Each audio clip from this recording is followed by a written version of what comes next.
સમાચાર પોરબંદરમાંથી કે જ્યાં એમ કે ગાંધી અંગ્રેજી માધ્યમની શાળામાં એબીવીપીએ વિરોધ કર્યો। શાળાના 26 પ્રવાસી શિક્ષકોને છૂટા કરાતા વિરોધ નોંધાવ્યો। ગુજરાતી માધ્યમના શિક્ષકો ભણાવતા હોવાથી મુશ્કેલીની રાવ ઊભી થઈ છે। એબીવીપી તાળાબંધી કરે તે પહેલા પોલીસે 13 લોકોની અટકાયત કરી લીધી। શાળાના 1178 વિદ્યાર્થીઓનું ભાવિ અંધકારમાં હોવાનો આક્ષેપ પણ કર્યો છે। એબીવીપીને સાથે રાખી વાલીઓએ શિક્ષણ અધિકારીની રજૂઆત કરી હતી।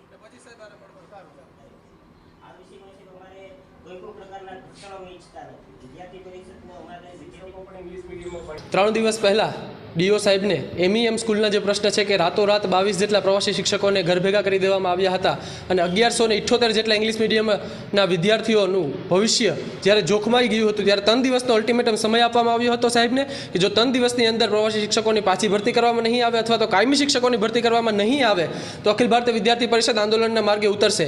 આજરોજ અખિલ ભારતીય વિદ્યાર્થી પરિષદે એમઈએમ સ્કૂલની શાળામાં વિદ્યાર્થીઓને બહાર કાઢી તાળાબંધીનો કાર્યક્રમ કરવા પહોંચી ગઈ હતી ત્યારે સાહેબ સાથે વાત કરી અને તાળાબંધી કરવા જવા પહેલાં જ પોલીસે તેમને અખિલ ભારતીય વિદ્યાર્થી ટીમને ડિટેન કરવામાં આવ્યા છે।